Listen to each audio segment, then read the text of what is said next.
నమో శ్రీనివాసాయ నమః. నమో వెంకటేశాయ నమః. అందరికీ నమస్కారం అండి. ప్రతిరోజు రాశి ఫలితాలు తెలుసుకోవడానికి ఇంకా మన ఛానల్ సబ్స్క్రైబ్ చేసుకోకపోతే ప్లీజ్ సబ్స్క్రైబ్ చేసుకోండి.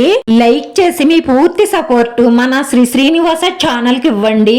ఈ వారం రాశి ఫలితాలలో గోచార్య రీత్యా వృషభ రాశి వారు ఎటువంటి శుభాశుభ ఫలితాలను పొందుతారో తెలుసుకోవడానికి ఈ మన వీడియోని ఎక్కడా స్కిప్ చేయకుండా చివరి వరకు చూడండి. ఈ రోజు మీ రోజువారీ జీవితంలో ఒక పెద్ద శుభవార్త అందడం వల్ల మీరు మీ ప్రేయస్సుతో కలిసి బయట ఎంజాయ్ చెయ్యడానికి సినిమాలు షికార్లు అంటూ వెళ్తారు. ఈ రోజు మీ జీవితంలో ఎప్పటికీ గుర్తుండిపోయే స్వీట్ మెమోరీస్ పొందుతారు. ఫ్యూచర్ లో మీ జీవిత భాగస్వామి పురోగమిస్తున్నట్లుగా మీరు చాలా సంతోషంగా ఉంటారు. వ్యాపారాలు పుంజుకుంటాయి. మీరు మంచి ప్రయోజనాలను పొందుతారు.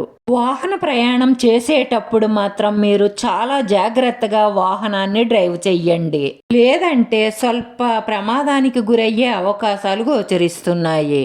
కుటుంబము భాగస్వాముల మధ్య కొన్ని వివాదాలు ఏర్పడే అవకాశాలు ఉన్నాయి. జాగ్రత్తగా మాట్లాడండి. మీ మనసులో ఉన్న సమస్యల గురించి బయట వారితో ఎవరితోనూ చర్చించకండి. మీతో తిరిగే మీ భాగస్వామి మీ చెయ్యి అందుకోవడం గురించి ఏం ఆలోచిస్తున్నారో తెలుసుకోండి. ప్రేమికులు ఆది దంపతులను దర్శనం చేసుకోండి. మీ ప్రేమ బలపడుతుంది. ఆది దంపతులు అంటే అందరికీ తెలుసు కదా, పార్వతీ పరమేశ్వరుల్ని దర్శించుకోండి. మీ ప్రేమ పెళ్లిగా మారాలి అంటే మీరిద్దరూ కూర్చొని ఎవరి అభిప్రాయాలు ఏమిటో మాట్లాడుకోండి.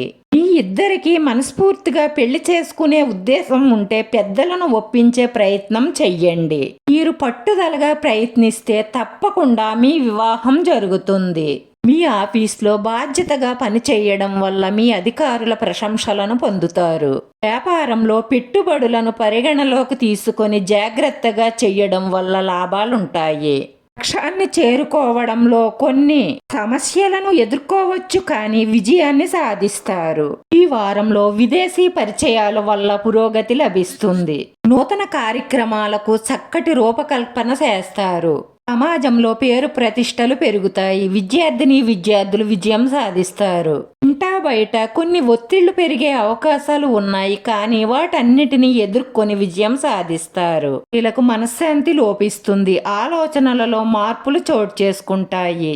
చిత్ర పరిశ్రమ వారికి, క్రీడా రంగం వారికి కొన్ని సిక్కులుంటాయి. మీ ఇష్టదైవానికి లడ్డూ కానీ చాక్లెట్లు కానీ ప్రసాదంగా సమర్పించి వాటిని చిన్నపిల్లలకు పంచిపెట్టడం ద్వారా మీకున్న చిక్కులు తొలగిపోతాయి. పట్టుదలగా కొన్ని కార్యక్రమాలు పూర్తి చేస్తారు. ఈ రాశి వారి పరిహారం: ఎల్లప్పుడూ మీ ఇష్టదైవాన్ని మనసులో జపిస్తూ ఉండడం వల్ల మీకున్న కోరికలన్నీ తీరి మీ మనసులో ఉన్న మంచి సంకల్పాలన్నీ నెరవేరి మానసిక ప్రశాంతత లభిస్తుంది. రాశివారి అదృష్ట సంఖ్య 5. ఈ రాశి వారికి కలిసొచ్చే రంగు ఆకుపచ్చ రంగు. మన శ్రీనివాస ఛానల్ ఆదరించండి. అందరికీ ధన్యవాదాలండి. నమో వెంకటేశాయ నమః.